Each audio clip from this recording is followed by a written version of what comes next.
राज्यामध्ये अल्पवयीन मुली आणि महिलांवर दिवसेंदिवस अत्याचारांच्या घटनेत वाढ होतीये। या घटना रोखण्यासाठी प्रशासनानं ठोस उपाययोजना करावी आणि महिलांवरील अत्याचारांच्या घटनांच्या निषेधार्थ मंगळूर पीर शहरातील विविध सामाजिक संघटनांच्या पुढाकारातून शांतता रॅलीचं आयोजन। राज्यात गेल्या काही दिवसांमध्ये बलात्कार, लैंगिक अत्याचाराच्या घटनांमध्ये झपाट्यानं वाढ होतीये। भारतीय संस्कृतीमध्ये स्त्रीला मातेचं स्थान आहे, त्याप्रमाणे आपण वागलं पाहिजे। तिचं संरक्षण करणं आपली सर्वांची जबाबदारी आहे। आपली नैतिकता ठेवून महिलांच्या मागे ठामपणे उभं राहिलं पाहिजे। समाजातील विकृतीला विरोध केला पाहिजे। महिलांसाठी अनेक कायदे असूनही त्यांना वेळेत न्याय मिळत नाही, अशी शोकांतिका पाहावयास मिळतीये। अशा महिलांवरील वाढत्या अत्याचाराच्या घटनेच्या निषेधार्थ संवैधानिक मार्गाने मंगळूर पीर शहरातील डॉक्टर बाबासाहेब आंबेडकर चौकापासून छत्रपती शिवाजी महाराज चौक, बिरबलनाथ महाराज मंदिर ते तहसील कार्यालय अशा मार्गाने शांततामय मार्गाने रॅलीचं आयोजन करण्यात आलं आहे। या रॅलीमध्ये विविध सामाजिक संघटना, मुली आणि सर्वांनी सहभाग नोंदवावा असं आवाहन आयोजक समितीकडून करण्यात आलं आहे। नमस्कार, मी सौ चंचल खिराडे, मंगरुळपीर येथील एक समाजसेविका आहे। दिनांक 3 सप्टेंबर मंगळवार रोजी आम्ही इथे एक महिला आक्रोश मोर्चाचं आयोजन केलं आहे।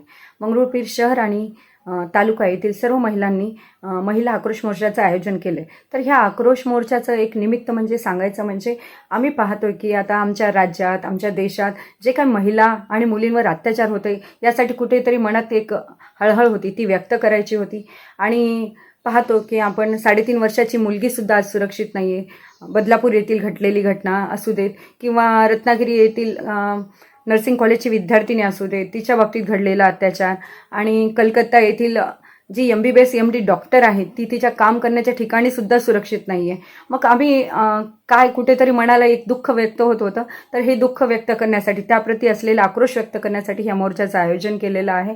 आम्ही पाहतो की आता आपण बरेचदा म्हणतो की मुलीलाच दोष देतो की मुलीने अंग प्रदर्शन केलेलं असेल किंवा तिनं काही चुकीचं केलेलं असेल तेव्हाच ते समोरच्याला एक आकर्षण निर्माण केलं असेल। पण एक 3.5 वर्षाची मुलगी, ती नर्सिंग कॉलेजची मुलगी, ती किंवा असू दे डॉक्टर मुलगी, यांनी कुठलं अंग प्रदर्शन केलं होतं? मग कुठेतरी आपल्याही एक गोष्टीत चुकतंय। आपल्या समाजात पुरुषप्रधान संस्कृतीत आपण पाहतोय की आपण सगळ्या शिकवण्या ह्या मुलीलाच दिलेल्या आहेत। मुलीने असं करायला नको, मुलीने तसं करायला नको, मुलीने 7च्या आत घरी यायला हवं, तिने बाहेर वावरताना डोळे खाली झाकून मान खाली घालून चालायला हवं। पण आपण मुलाला कुठेतरी पाहतो का? मुलाला की शिकवलं जाते की असं नको करू रे, किंवा कोणाची बहीण असेल तिथं तिच्या बाबतीत काही घडत असेल तर तिच्यासाठी तू तिथे जागरूक राहा, हे सांगायलाच विसरलेलो आहे। म्हणून ह्या पुरुषप्रधान संस्कृतीमध्ये जेव्हा वावरत असताना आम्ही एक जनजागृती पण या माध्यमातून करायला करणार आहोत की दोन्ही आपण सारखेच समजायला हवेत। आणि कुठेतरी आपण पाहतो की ही मुलं एका वाईट गोष्टीकडे वाटचाल करत आहे। न कळत्या वयातच त्यांना बऱ्याचशा गोष्टी ऐकायला, पाहायला मिळत आहे।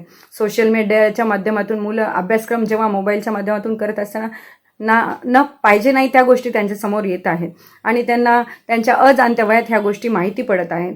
आणि मेडिकल सारख्या ठिकाणी, मेडिकल औषधी दुकान आहे, तिथे त्यांना नशा उत्पन्न होतील अशा बऱ्याचशा गोष्टी सहज उपलब्ध होतात।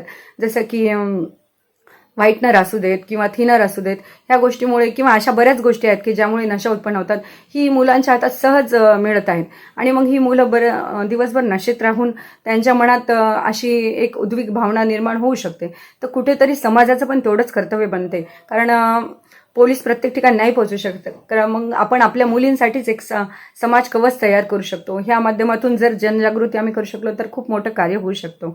आमच्या ह्या मोर्चामध्ये बऱ्याचशा कॉलेजच्या मुलींनी आणि मुलांनी सुद्धा येण्याची इच्छा व्यक्त केली। आम्हाला त्याचा पण खूप आनंद झाला की ते पण एक जागरूक आहेत की आपल्या घरच्या बहिणीसोबतच आमची बाहेरची बहीण सुद्धा सुरक्षित असायला हवी।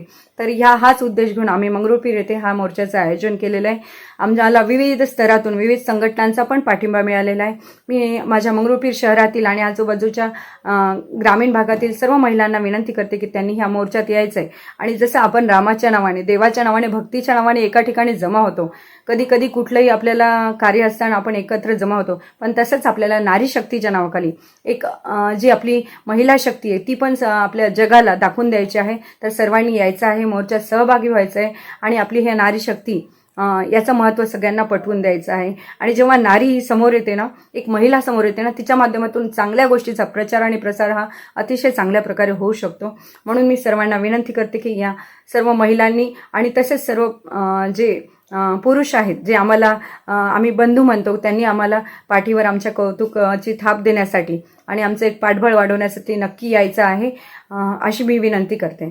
धन्यवाद. प्रतिनिधी फुलचंद भगत, NTV न्यूज मराठी, मंगरुळपीर, वाशिम.